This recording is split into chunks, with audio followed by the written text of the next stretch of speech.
قل هذه سبيلي أدعو إلى الله على بصيرة أنا ومن اتبعني وسبحان الله وما أنا من المشركين۔ اعوذ باللہ من الشیطان الرجیم، بسم اللہ الرحمن الرحیم۔ گزشتہ درس میں عرض کیا تھا کہ ان آیات میں اللہ رب العزت نے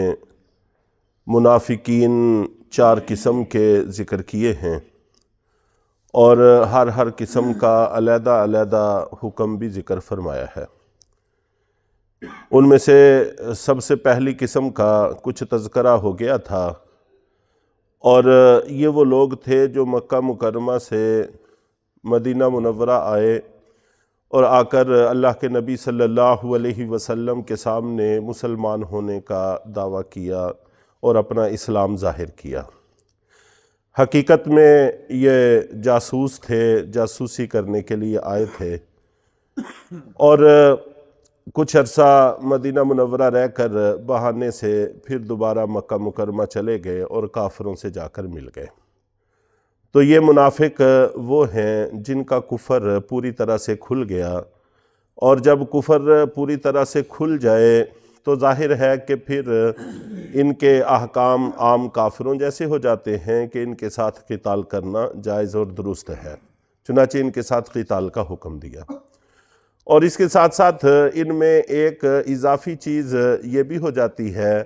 کہ ایسے لوگ مرتد کہلاتے ہیں۔ مرتد ان لوگوں کو کہا جاتا ہے جو پہلے تو مسلمان ہو جائیں، اور ہم ظاہر کے مکلف ہیں، جب کسی نے آ کر کہہ دیا کہ میں مسلمان ہوں تو ہماری ذمہ داری ہے کہ ہم تسلیم کریں، تو ہم نے ان کو مسلمان تسلیم کر لیا، اور بعد میں وہ اسلام سے نکل جائیں اور کفر کا اپنی زبان سے اعلان کر دیں، تو ایسے لوگوں کو مرتد کہا جاتا ہے، اور ان کا حکم یہ ہے کہ ان کو جینے کا کوئی حق نہیں ہوتا۔ چنانچہ مرتد کو جینے کا حق اسلام نہیں دیتا، ان کی سزا قتل ہی ہوتی ہے، یا رجوع کریں یا پھر قتل کیے جائیں۔ تو انہی کے بارے میں چونکہ صحابہ کرام کے اندر آپس میں ایک بحث چھڑ گئی تھی کہ آیا یہ مسلمان تھے یا منافق تھے، تو اس کا تذکرہ بھی اللہ تعالیٰ نے فرمایا، اور پھر ودو سے خاص طور پر انہی قسم کے لوگوں کی اصل منشا اور ان کے دل کا ارادہ اور عزم بھی بیان کیا ہے کہ ودو لو تکفرون کما کفروا فتکونون سواء، کہ یہ لوگ چاہتے ہیں کہ جیسے انہوں نے کفر اپنا لیا ہے اسی طرح تم بھی کافر بن کر برابر ہو جاؤ، سواءً برابر ہو جاؤ، ایک ہی قوم بن جاؤ۔ فَلَا تَتَّخِذُوا مِنْهُمْ أَوْلِيَاءَ، ہم مسلمانوں کو حکم یہ ہے کہ اے مسلمانوں تم ان میں سے کسی کو بھی اپنا دوست نہ بناؤ، حَتَّى يُهَاجِرُوا فِي سَبِيلِ اللَّهِ، یہاں تک کہ وہ اللہ کے راستے میں ہجرت کر لیں۔ اس وقت چونکہ اسلام کے مقبول ہونے کے لیے ہجرت ضروری تھی، ہجرت کر کے آ جائیں باقاعدہ طور پر، تو پھر تو وہ تمہارے بھائی ہیں، ان کے ساتھ مسلمانوں والا برتاؤ ہوگا۔ لیکن جب تک وہ ہجرت نہیں کرتے، محض اس وجہ سے کہ کچھ دن تمہارے پاس رہے، تم نے ان کی میزبانی کی، تمہاری طبیعتیں آپس میں مل گئیں، گل مل گئیں، اس تعلق کی بنیاد پر ان سے کوئی دوستی نہ رکھو۔ اگر وہ مسلمان نہیں ہیں تو پھر وہ تمہارے ازلی دشمن ہیں، وہ تمہارے اسلام کو پسند نہیں کرتے۔ ان کا حکم ذکر کیا فَإِن تَوَلَّوْا، پھر اگر وہ ہجرت سے روگردانی کریں، ہجرت نہ کریں، فَخُذُوهُمْ، تو ان کو پکڑو، وَقْتُلُوهُمْ، اور ان کو قتل کرو، حَيْثُ وَجَدْتُمُوهُمْ، جہاں بھی تم ان کو پاؤ، جہاں بھی یہ تمہارے ہتھے چڑھ جائیں تو ان کے ساتھ کوئی رحم نہ کرو۔ وَلَا تَتَّخِذُوا مِنْهُمْ وَلِيًّا وَلَا نَصِيرًا، اور نہ ہی تم ان میں سے کسی کو اپنا کارساز بناؤ اور نہ مددگار بناؤ۔ تو دہرا کر ہمیں بتایا گیا ہے کہ ان کے ساتھ کوئی ناطہ نہیں ہے۔ اس کے بعد پھر دوسری قسم کے منافقین کا ذکر ہے، إِلَّا الَّذِينَ يَصِلُونَ إِلَىٰ قَوْمٍ بَيْنَكُمْ وَبَيْنَهُمْ، کہ تھے تو وہ منافق ہی، لیکن وہ ایسی قوم سے جا کر مل گئے، ایسے قبیلے سے، ایسے لوگوں سے جا کر مل گئے کہ جن کے ساتھ تمہارا جنگ بندی کا معاہدہ چل رہا ہے۔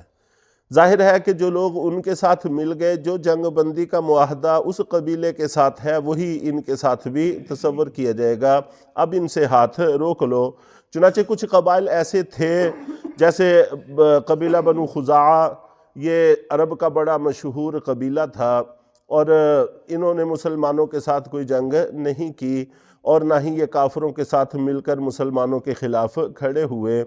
اور ان کا سردار ہلال ابن عویمر بعد میں مسلمان بھی ہو گئے تھے۔ تو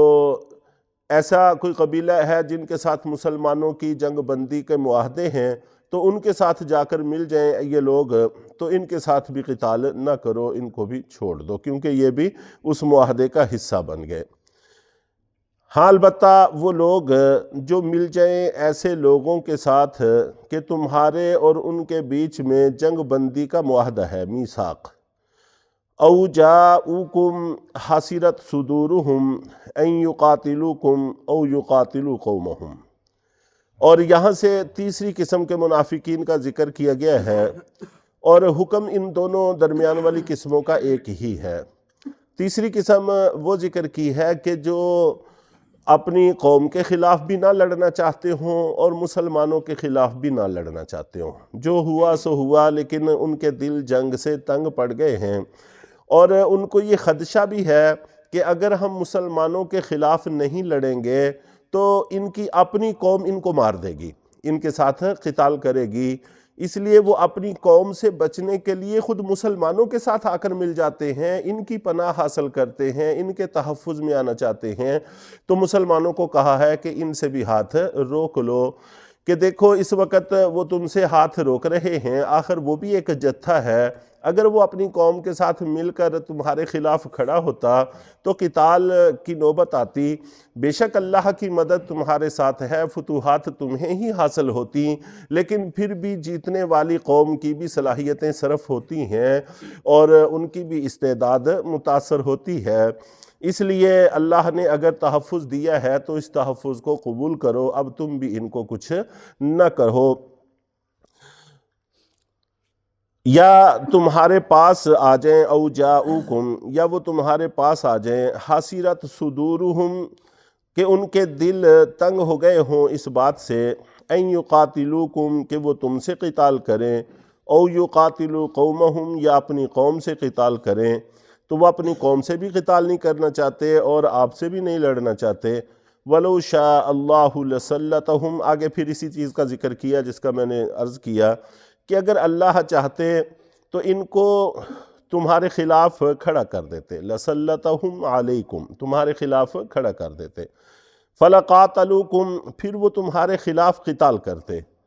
فَإِنِ اعْتَزَلُوكُمْ فَلَمْ يُقَاتِلُوكُمْ، پھر اگر وہ قتال سے الگ ہو گئے ہیں، وہ تمہارے ساتھ قتال نہیں کر رہے، وَأَلْقَوْا إِلَيْكُمُ السَّلَمْ، اور تمہاری طرف صلح کی پیشکش بھی کر رہے ہیں،